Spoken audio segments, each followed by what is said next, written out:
Happy St. Patrick's Day, everyone. A lot of green out there. I appreciate that as a carny. I would just start by saying I assume you all got the advisory that the President will have a statement this afternoon. I have, again, brought today some of our experts who can discuss the situation in Japan and more specifically what this administration, this government is doing to help the Japanese in dealing with that situation and what the implications are for American citizens.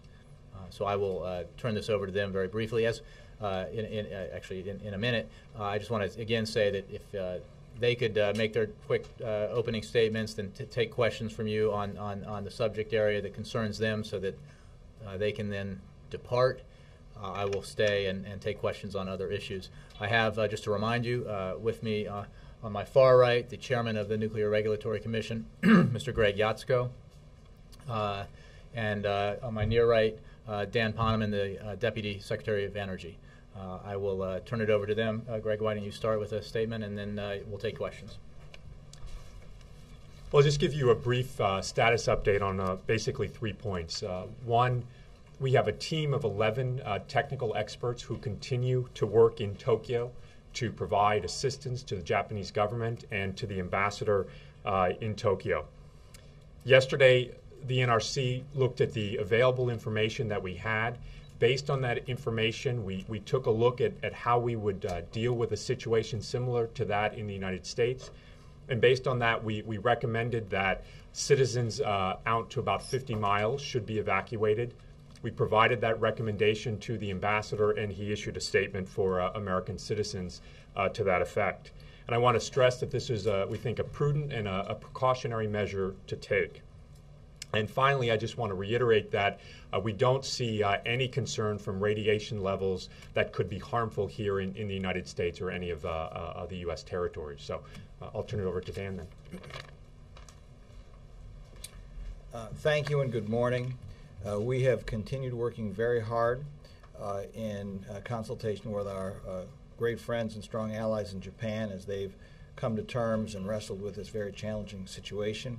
I think most of you know that our equipment that we sent over to support them in their efforts has arrived on a C-17. We sent a team of 33 additional people, which were added to the 6 people we already had out there in Japan.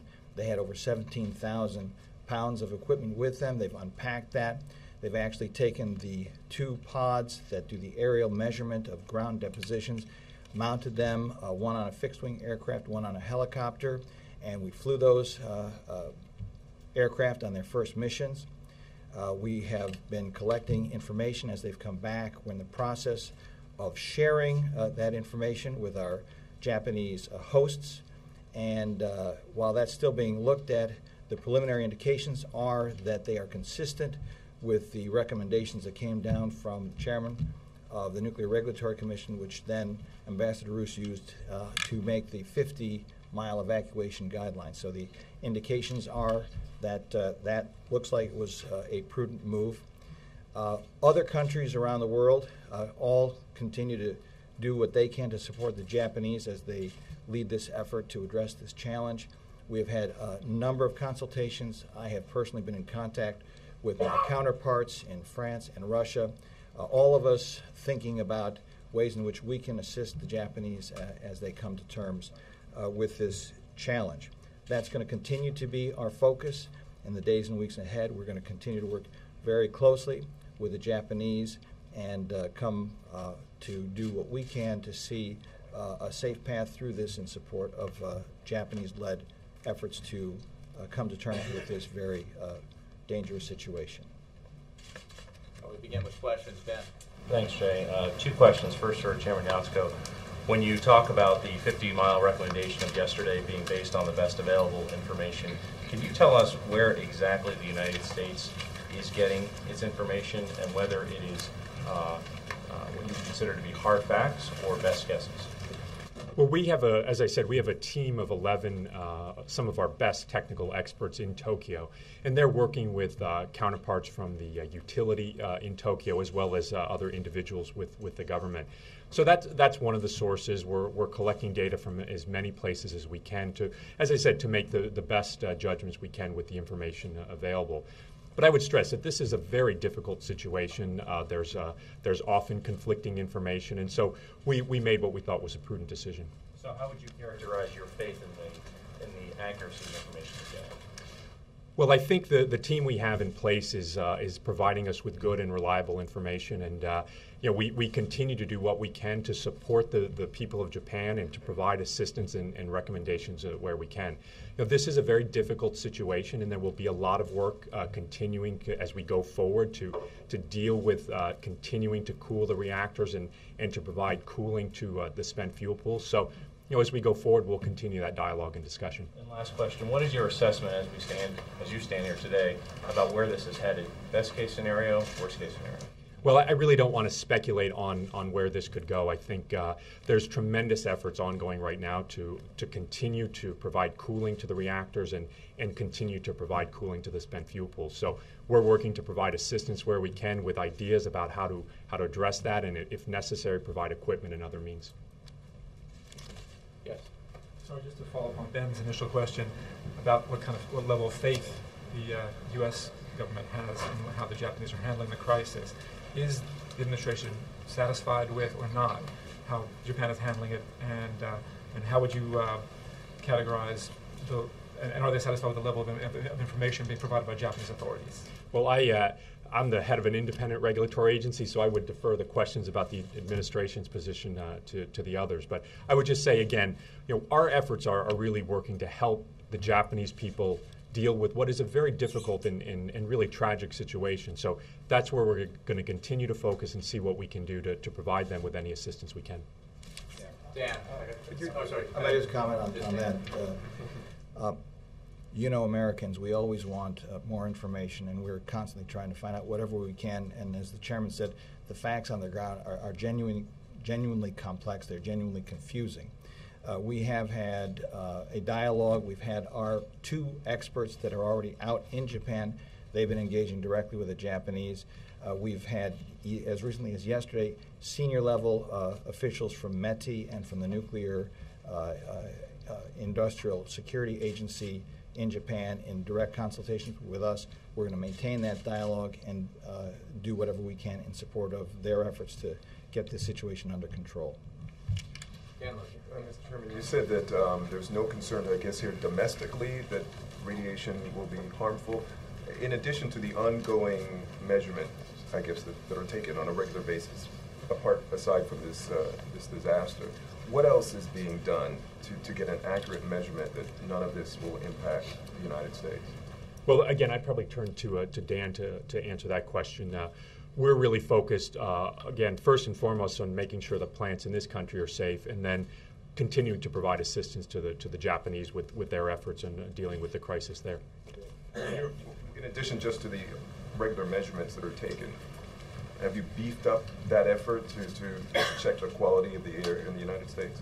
Well, there's a continuous effort, as you well know, that the EPA runs to make sure we have detectors all over the country. But in addition to that, has there been anything that's been added? I would refer you to EPA for more specifics on anything they're doing. What we have been doing to support them in that effort is to make sure that we have the people at Lawrence Livermore who are working on the modeling aspect of this, so that as and when data comes in, we've got the capability, and a robust one, to analyze that information. That's, of course, something that we do in conjunction with NOAA and Jane Lubchenco. So everything that could be done to be prepared for such time as that mechanism needs to be used has been done. But I would go back to what the chairman has said. There's nothing that indicates at this stage that that's going to be required under the circumstances as we now understand them. So Americans shouldn't be concerned at this point?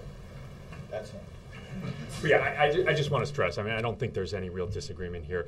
The basic physics and basic science tells us that there really can't be any risk or harm to anyone here in the United States or Hawaii or any of the other territories. So that's something that we feel very comfortable with. It's really just based on the basic facts and science that's involved here.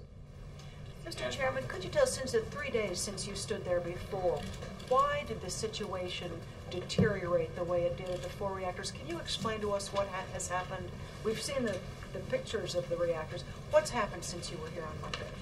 Well, the situation continues to be very dynamic in Japan. And as we looked at a lot of the available information, we saw greater challenges, I think, with providing cooling to some of the spent fuel pools. That had initially not been as much of an issue. So that was really one of the major changes that led us to reevaluate some of our information and come up with the recommendation we did. And the situation as it stands right now, the attempts today to put water in there don't seem to have done much? Well, I would say right now there's continued efforts to do that. They're continuing to provide water into the spent fuel pools as well as continue to provide cooling to the reactor core. And that's really what their focus is going to have to be for some time, is just to continue that activity of cooling and getting water or other means to cool the reactors and the pools. Days or weeks? This is something that will likely take some time to work through, possibly weeks, as eventually you remove the majority of the heat from the reactors and then the spent fuel pool. So it's something that will be ongoing for some time, and that's why, as I said, we're continuing to do everything we can to provide assistance to the Japanese as they deal with this situation.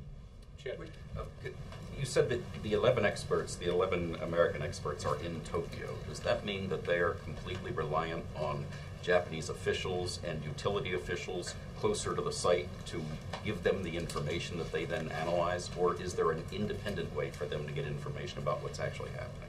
Well, they're working with counterparts from the utility and other officials there to gather information, and then, of course, they're using their judgment. They're communicating back here with our staff at headquarters.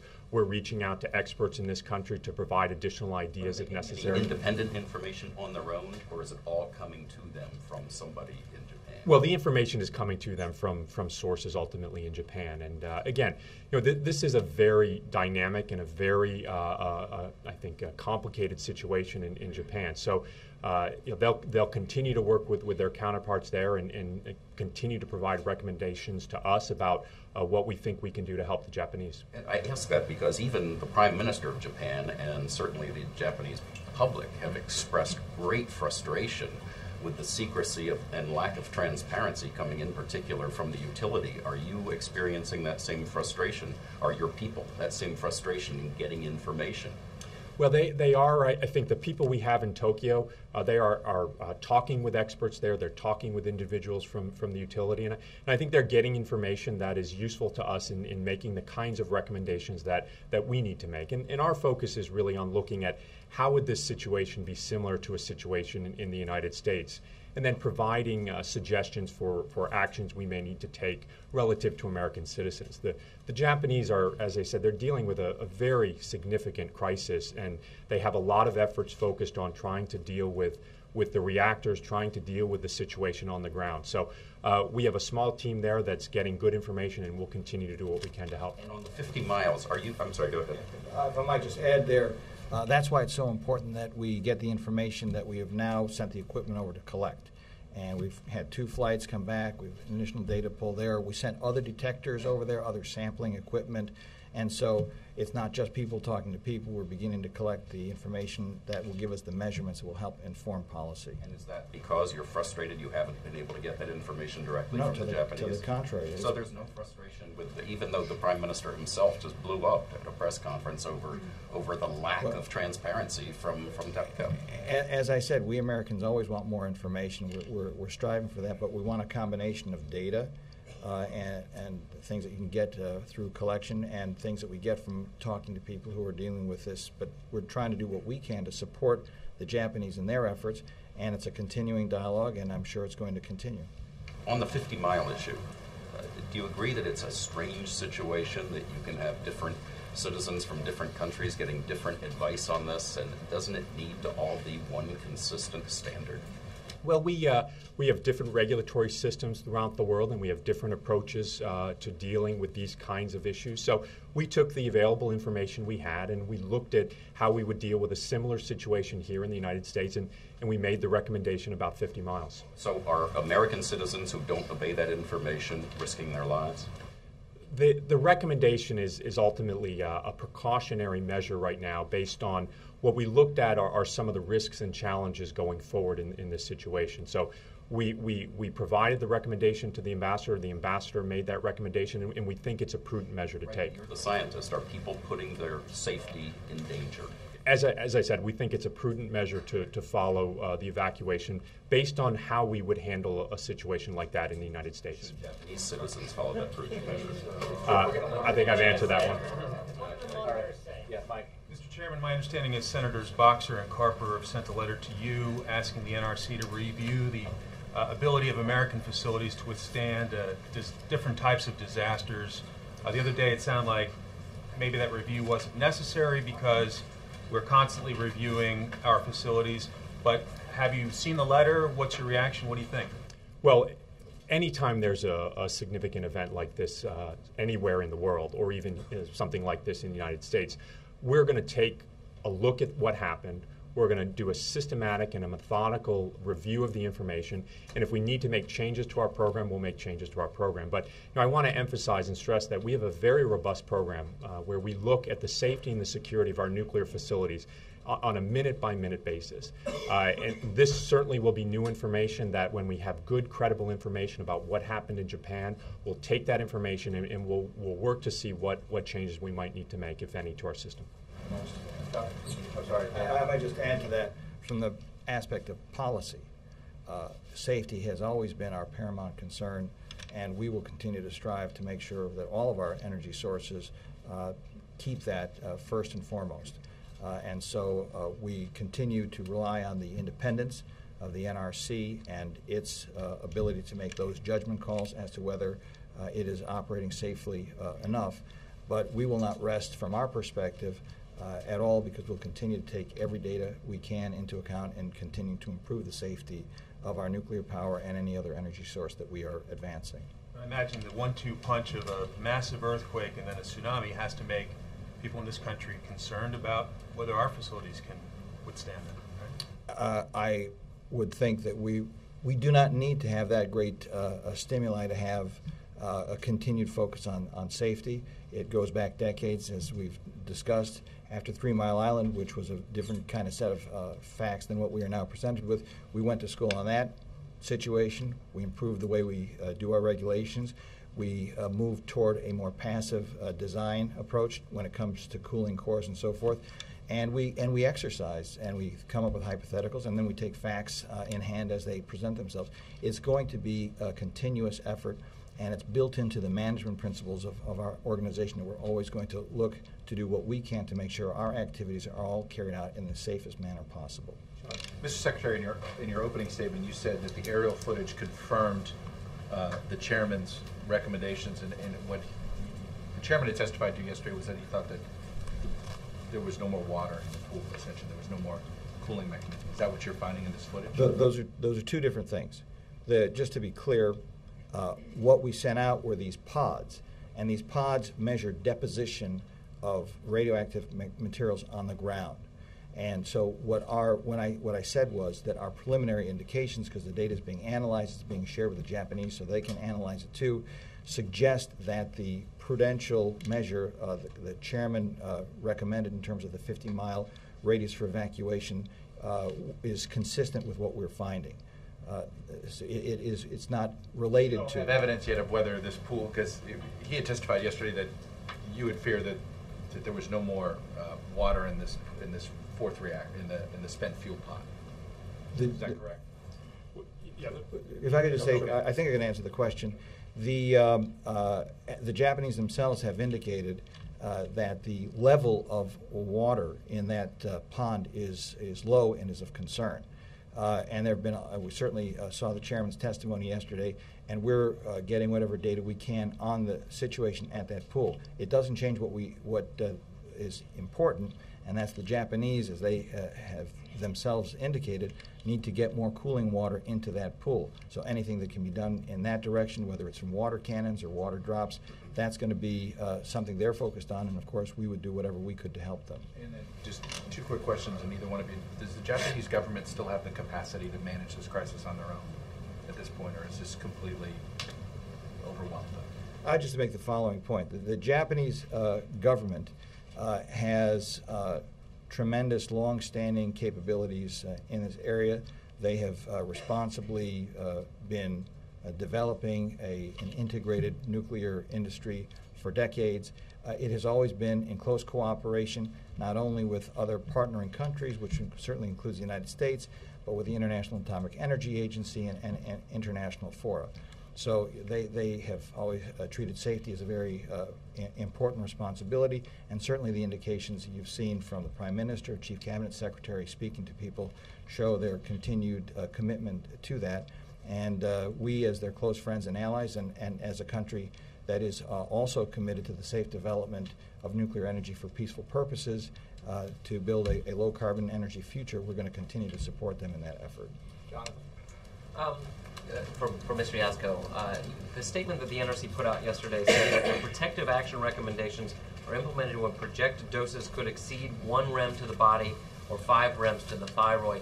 How likely is it in this current situation that those doses would exceed 1 rem to the body and 5 rems to the thyroid? Well, again, the recommendation we made was based on the possibility of certain scenarios happening that just haven't happened yet. So we thought, given the situation we were seeing, that there was a possibility of the situation becoming worse, and as a result, we thought it was a prudent measure to take the recommendations that we provided. But you don't have dosing estimates per se for within that radius? Well, we've done some very preliminary modeling just to give us an estimate of where we think the likelihood of radiation levels around the plant would be high enough to trigger these kind of protective action recommendations. But right now, it's based on a series of prudent assumptions and prudent assessments of what could happen, which is the way that we go about generally doing our protective action recommendations here in the United States. So that was really the way we approached it. And picking up on Chuck's question, I mean, a Japanese official today said he did not know if that cooling pool has been emptied. Is it still your assessment that cooling pond with the spent fuel rods is now empty?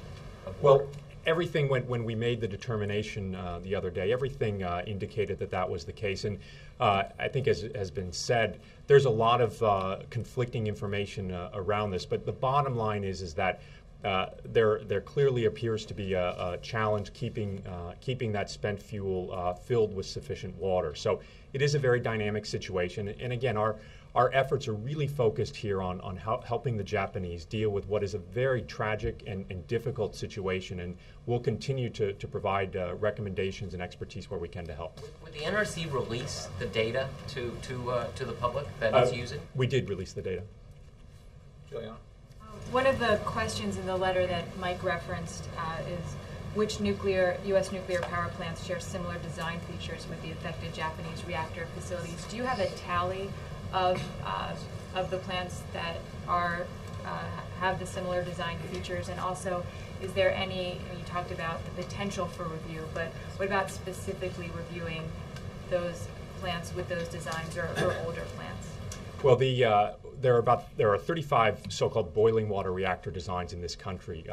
23 of those have the so-called Mark I containment, which is the containment which is similar to the type that's used in the facilities we're dealing with in Japan. And over the years, we have done studies and assessments of those particular types of reactors. And actually, over several decades, actually in the late 80s and early 90s, changes were made to those containments to deal with these types of very severe scenarios. So again, when we get all the relevant data and we have good solid data about what happened in Japan, we intend to take a very thorough look at at what happened and what changes that we could make. And I understand the President yesterday recommended that this is something the NRC should look at, and it's certainly something that I think we will. But at this point, you don't see the need for a review of specifically those plants with those design features? Well, again, we don't really know exactly what the most relevant information is right now from Japan. So we want to get that information, and we want to do a systematic and a methodical look at what changes we may need to make to those types of plants or possibly any other types of plants in the country. And we'll just take a few more for these gentlemen, April. I want to go back to what Juliana asked about the plants that are similar to the plants in Japan that are having problems. With the ones that are similar, and going back to what you said about the teaching moments, the plants that are here that are similar, are some of the ones that you are looking at, are they along fault lines? And have you tested in any kind of way, if there was a possibility of an earthquake, how would these cooling systems be able to handle shutting the nuclear reactors down? Well, all the plants in the United States are designed to deal with a wide range of natural disasters, whether it's earthquakes, tornadoes, tsunamis, other seismic events. We require all of them to deal with those. And what we really look at is we look at historically what are the largest kinds of events that we've seen happen. And we then add a little bit of something extra to that just because we know we don't know everything. And from that, we design the plants to be able to withstand that kind of activity. Now, as I said, over the years, we've gone a little bit beyond that as well because we know that sometimes there's limitations in our knowledge. So we've looked at what we call severe accidents, which are these kinds of very catastrophic situations. And the plants over the years have made modifications that deal with these very catastrophic types of events. And finally, following September 11th, the agency ordered all the nuclear power plants in this country to basically pre-stage equipment and materials and have procedures in place to deal with a situation very similar to what we have in Japan, where you have a catastrophic loss of power, you have a very catastrophic situation at the nuclear power plant. So we've inspected that all the plants have those procedures and they have that equipment in place. So we think that there's a very robust program in this country to deal with those things. How many, wait a minute, I want to follow up. How many of these nuclear facilities are on fault lines in the United States? Well, all the nuclear power plants in this country are designed to deal with seismic events. We tend to think about it at the NRC not in terms of what's near a fault line, but in terms of the different types of seismic activity. So in fact, every plant in the United States is designed to deal with whatever seismic activity is likely for that. How many are on fault lines? That's the question. I'm not trying to be funny, but it's a serious question because there is concern about some of these nuclear reactors in California. Well, certainly with the plants in California, they are designed to a very robust seismic standard, and for the ones that are on the coast, they're also designed to deal with a very significant tsunami. And in fact, after the 2004 tsunami, we took a look at the programs we have in place to deal with the tsunamis, much as I expect we'll do here with the situation from Japan. Thank you, guys. Oh, wait, sorry, I did say Margaret. Yeah, I just wanted to quickly clarify about the new aerial measurements that have come back. Those came back, in fact, after you'd made the 50-mile radius recommendation, right? That's correct. Is what they showed, is that the Japanese had underestimated the radiation? Is that what the new data has shown? No, first of all, we're analyzing the information and we're sharing it with the Japanese. The preliminary look at it has indicated that the measures that have been taken have been prudent ones from all of our perspective. What we monitor from the U.S. side is the guidance that comes out from the ambassador, which was informed by the chairman's recommendation on a 50-mile radius, and we have no reason to question the assessment that have been made or the recommendations that have been made by the Japanese authorities. Don't suggest that the Japanese best guess earlier was an underguess. The preliminary indications suggest that all the measures that have been recommended either by the government of Japan or by the government of the U.S. have been prudent and appropriate. Did you gentlemen brief the president today? You can answer, sir. I can answer for him. As you know, Chairman Yatsuko briefed the president yesterday. He has not personally briefed the president today, but they're both part of a team that is being constantly tapped by the National Security Advisor, the Homeland Security Advisor, the Deputy National Security Advisor. I know because I was with him that Chairman Yatsko was here at the Situation Room until very late last night. So this is a highly coordinated effort, and the President's getting very regular updates on the information that they gather and provide. What's he going to announce? I don't want to get ahead of the President. Oh, you walked in But I think we said that he would have something to say about Japan. Right. Ben, I'll do this. Let's just say, let's move very quickly so on these other issues. Ben. Very quickly, going back to the big picture here, does the President have full faith that Japan is handling this crisis appropriately and forthrightly? The President, as you know, spoke for a long time yesterday evening with the Prime Minister of Japan. He is very concerned about the situation in Japan and wanted to make sure that the Prime Minister knew that the United States is fully committed to the alliance, to our friendship with the Japanese, and that we are committed to do everything we can to help them get through this, pardon me, this very critical situation. The coordination between the Japanese government and the international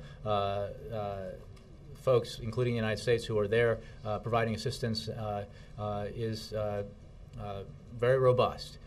I think I should just refer you to the statements that Chairman Yatsko and Secretary Poneman made, which is it's a very fluid situation. There's a lot of information. It is not particularly easy to get information from the site because of all the reasons that have been cited about the potential radiation emissions and the damage done.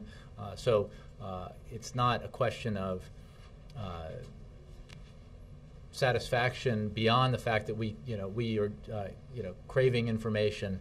I think the way Secretary Poneman described it, as Americans, we always want more information. But the cooperation is there, the data is being shared, and we look forward to continuing to work side by side with our Japanese partners in helping them and assisting them deal with this problem. Well, just quickly to follow up, I understand that the coordination is there and that these events are fluid, but I ask that because I think the American people are trying to figure this out, and they're looking to the government, our government, to say, should we have faith in the Japanese government that things are going to be handled?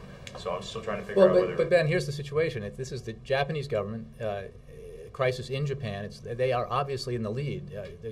There's not. I'm not sure what the question implies that we would take over the effort. The question is just about whether President Obama has faith that the Japanese government is able to handle this. President Obama has great faith in the idea that the Japanese are fully aware of the severity of the crisis that they're dealing with. How could they not? And they have a tremendous amount of capacity and resources to deal with this very difficult problem, but it is a crisis significant enough that a lot of countries, including the United States, led by the United States, have come in to offer further aid and assistance and expertise to help them deal with it. But it is a crisis in Japan that the Japanese obviously have to take the lead in dealing with, and they are. Yes, Matt. Sorry, on Libya, what's the reason for the administration's shift from what was earlier very lukewarm support for the idea of a no-fly zone, and now seems to be backing for something as extreme as airstrikes on Libyan ground forces? And is this still, are these such measures, if approved by the UN, enough to stave off defeat for the rebels? Is that your analysis that it's a shift, or is it something, do you believe that any American official said? It's pretty clear that that has shifted. I mean, we've gone through days of briefings in which we have made. But down. Here's the thing: what Secretary Rice, Ambassador Rice, and Secretary Clinton have been working, and Ambassador Rice in particular at the United Nations, on negotiating with our partners on the Security Council on a resolution that would support a more effective international response to the situation on the ground in Libya. The President has instructed his team to play an active and leading role in these negotiations, which are aimed at producing a result which would help protect civilians and increase the pressure on the Gaddafi regime. Now, broadening out in terms of, we have made it clear from the first time you and others asked me about this question of a no-fly zone, weeks ago, that we are actively considering it, and it is an option the President insisted would be on the table. The fact that we have also discussed that we need to look at a broad range of other options, that we want to make sure that the options we choose and pursue will be effective at protecting civilians and putting pressure on the Gaddafi regime, are not contradictory. That remains our position. And we are certainly looking at a resolution that will authorize taking action on a variety of measures that include but go beyond a no-fly zone. It is not our feeling that, as apparently it has been from some others, that a no-fly zone is a snap-your-fingers, one-size-fits-all solution to a problem.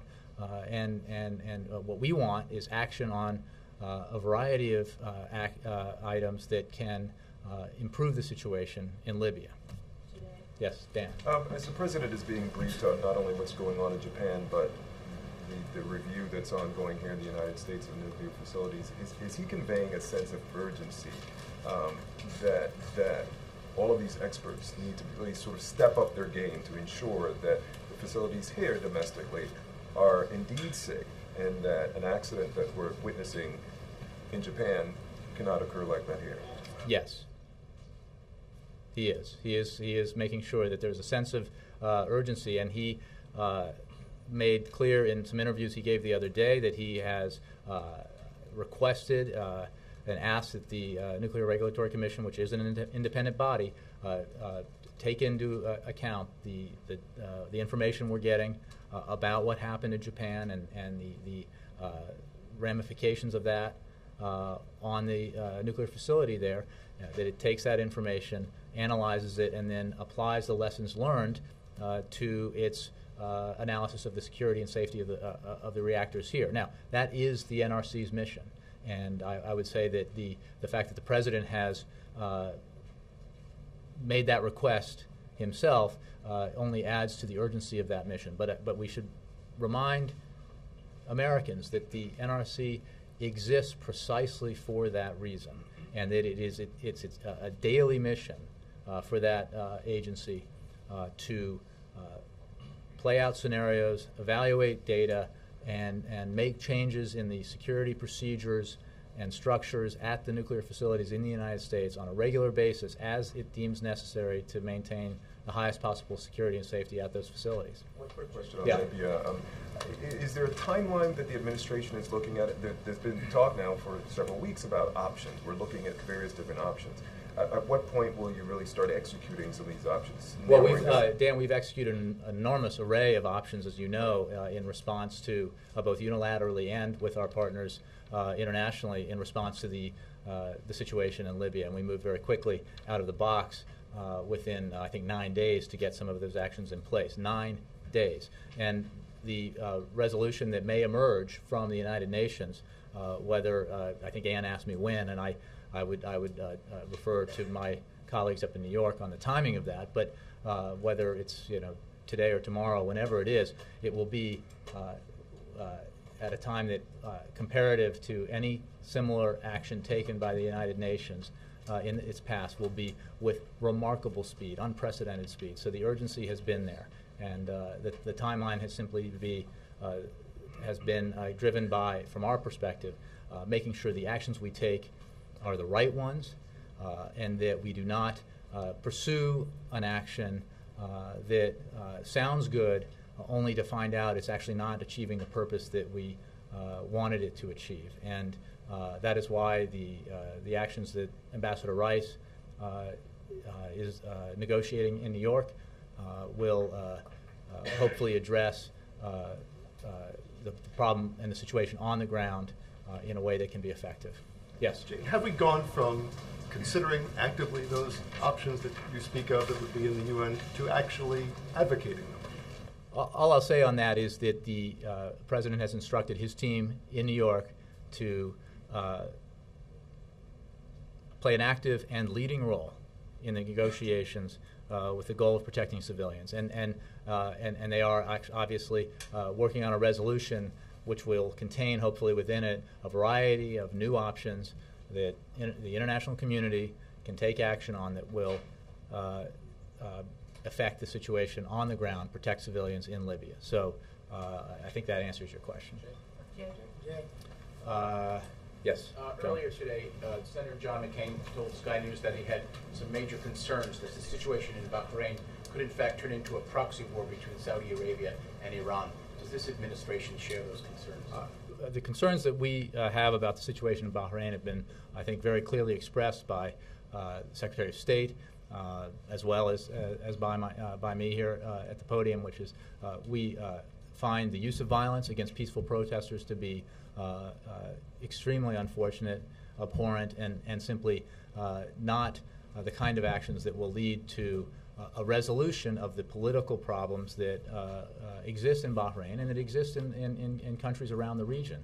We urge maximum restraint on the government of Bahrain and everyone else in Bahrain as they deal with this situation. We urge political dialogue, peaceful political dialogue that aimed at bringing about the kind of reforms that will respond to the legitimate grievances that Bahrainis have expressed on the streets of their capital city. So, Outside interests don't concern this administration. you know, we are obviously always concerned about the behavior of Iran. We've been very clear about our general suspiciousness of their motivations. But the guiding principle we have in looking at the events in Bahrain and the principles that the President of the United States expressed to the King yesterday, as I read out from here, are that we believe that all sides need to exercise maximum restraint, refrain from violence,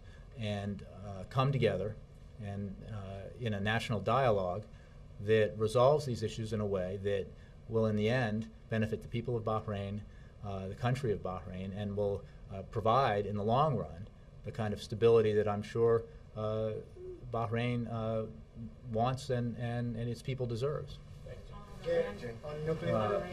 On nuclear, yes, sir. How important has the promise by Arab nations to take part in any military intervention, not simply support it, been in the administration? It's extremely important. We feel, as we've said many times, that the actions taken by the Arab League over the weekend, the statements that they put out, were very significant in making clear to the regime in Libya, to the people around the region, and to people around the world and governments around the world, that the international community is united in its opposition to Gaddafi and his actions against his own people, and that the international community is united as it moves forward to take action, more action, aimed at protecting civilians in Libya and eventually removing Gaddafi from power. So and in terms of participation, we think that is very important because of the signal it sends that this is not a Western action, not an American action, but an international action with the support of the governments and the people in the region. Follow up on Let me move. Yes, sir. Here. Thank you, Jay. As Gaddafi intensifies his attacks on rebel-held areas, how concerned is the president that by the time the United Nations decides to act, it would be too late to save lives and too late to set back the advances of Gaddafi towards those areas? Well, I would say that we are very concerned about the situation in Libya and the violence that is being perpetrated by the Gaddafi regime against its people. We are acting with a great sense of urgency, together with our international partners, to take the kinds of actions that we believe will protect Libyan citizens and move towards a situation where Gaddafi is no longer in power, which is what we believe the Libyan people want. So, again, I would just refer you to the fact that the actions that we, the international community, with the leadership of the United States, have taken are unprecedented in their speed and their sweep and their scope, and the actions that the United Nations may take as it when it emerges from the Security Council emerges from its negotiations will again be unprecedented in their speed and scope. Let me, Chuck, yeah. Would one vote, even if it if it's one of the permanent members, which of course can veto the Security Council, would one vote then prevent the United States from taking any action? I don't want to prejudge what will happen at the United Nations. We are working obviously very closely in partnership with other members of the Security Council to craft a resolution that can... Would you think a strong vote in support, even if there is one? Again, I don't want to prejudge it. I can just say that we have been acting in concert with our international partners in a variety of ways since the beginning of this situation in Libya, and will obviously continue to do so. But I do not want to in any way prejudge the outcome at the United Nations. Sorry, Abby. Quick question, is the President going to take any questions in the U.S. government today? I believe he will be just issuing a statement today. And given a quick follow-up, since he won't be, I won't have, or anyone won't have an opportunity to ask him, he said that he had asked the Pentagon last week whether the treatment of Bradley Manning was appropriate. I'm just wondering if he believes personally that the treatment of Bradley Manning is appropriate, and what we can read from the fact that, you know, just a day later, they changed the conditions under which he was being held. I would refer you, I would not expand beyond what the President said in terms of his personal reaction to the question, and I would point you to the statements the State Department and the Defense Department have made on that. Yes? What's the U.S. strategic interest in Libya? Why is the President contemplating a policy to possibly put U.S. forces in danger for what is essentially, right now, a civil war? As I've made clear from here and others have, that the United States believes, obviously, that the actions of the Gaddafi government against its people are reprehensible and abhorrent, and we have called on him to cease and desist. We have worked together with our international partners, not alone, but with our international partners, to take measures that we believe will put the kind of pressure on Gaddafi that's necessary to get him to cease and desist and eventually leave power.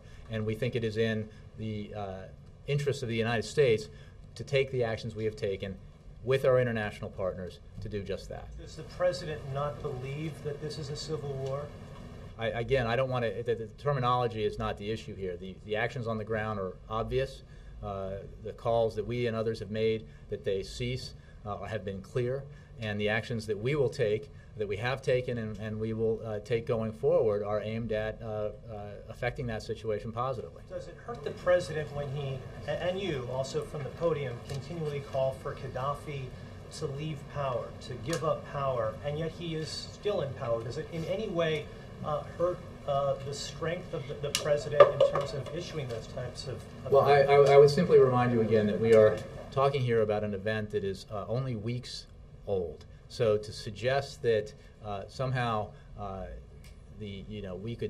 anybody could snap their fingers, and when a leader in a country takes action that the international community condemns, that leader, if he or she decides that they're going to hunker down and stay in power, that days pass and they haven't left, is some measure of the impact of the international community. That's I think a silly standard to set, because what we are seeing here is remarkable cooperation at the international level with leadership by the United States to put immense pressure on the regime in Libya to cease the violence, to stop killing its own people, and to give up power. Let me go all the way in the back. Yes, sir. With the dangers of the reactor in Japan, what real effect has that had on any U.S.-led efforts for humanitarian rescue, relief, anything like that, to people that are still very isolated from any sort of support? Well, in terms of the specifics, I'm not sure of the question. We have the United States government has, in very quick fashion, made resources available to the Japanese to help in the rescue effort, to help in the in humanitarian efforts that are ongoing, obviously, in Japan. I think, if I could, the total obligations that this is a USAID-led effort. The total obligation to this point is over $10 million. Obviously, those numbers will go up because of the presence of teams and equipment that keep coming in. But it's a multifaceted effort that the United States is making on behalf of the Japanese people. But have radiation concerns dampened any efforts to actually move assets into any of these areas? I would have to refer you to USAID Defense Department, Department of Energy in terms of that. I don't have answers to those questions, but I can say that a great deal of effort is being expended to assist the Japanese. Sorry, let me move. Bill. Jay, after, in light of what happened in Japan, Germany yesterday shut down 7 nuclear reactors. The head of the EU said they were going to do an immediate review of every reactor in 27 different countries. Why hasn't President Obama demanded the same thing for reactors in his country? Bill, I think I answered this question a couple of times already, and I think Chairman Yatsko has answered it too. The United States of America, have an independent regulatory agency whose sole mission is to constantly review and evaluate the safety and security of the reactors in the United States, which provide 20% of the electricity that Americans consume. So he has full confidence in the NRC, and he has full confidence that the agency charged with this responsibility is fulfilling its responsibility, and he has tasked that agency to take into account all of the information it is gleaning from the events in Japan and evaluate that information and apply it as responsible as would be responsible and necessary in evaluating the security and safety of the reactors here in the United States. All the way in the back, yeah. Jay, a couple of weeks ago, the President of Mexico was standing with President Obama, and President of the U.S. says Mexico has a successful story against war on drugs. But yesterday, FBI Director Mr. Mueller went to Capitol Hill, and he was asked about it. He says he cannot say it's a successful story because the level of murders and atrocities. So what's the right position of the U.S. government? Well, I think what the President said is he commended Mr. Calderon on his bravery and his commitment to taking on this enormous challenge. And I think it's obviously a very difficult situation, and it takes a great deal of bravery and commitment to do what he's doing. And I think the President was commending him on that. He was not evaluating the success of it, but commending him on the remarkable efforts that he's taking. So he agrees with Mr. Mueller is not a successful Again, story. I'm not familiar with the FBI Director's remarks, and I would point you to what the President said. Thank you.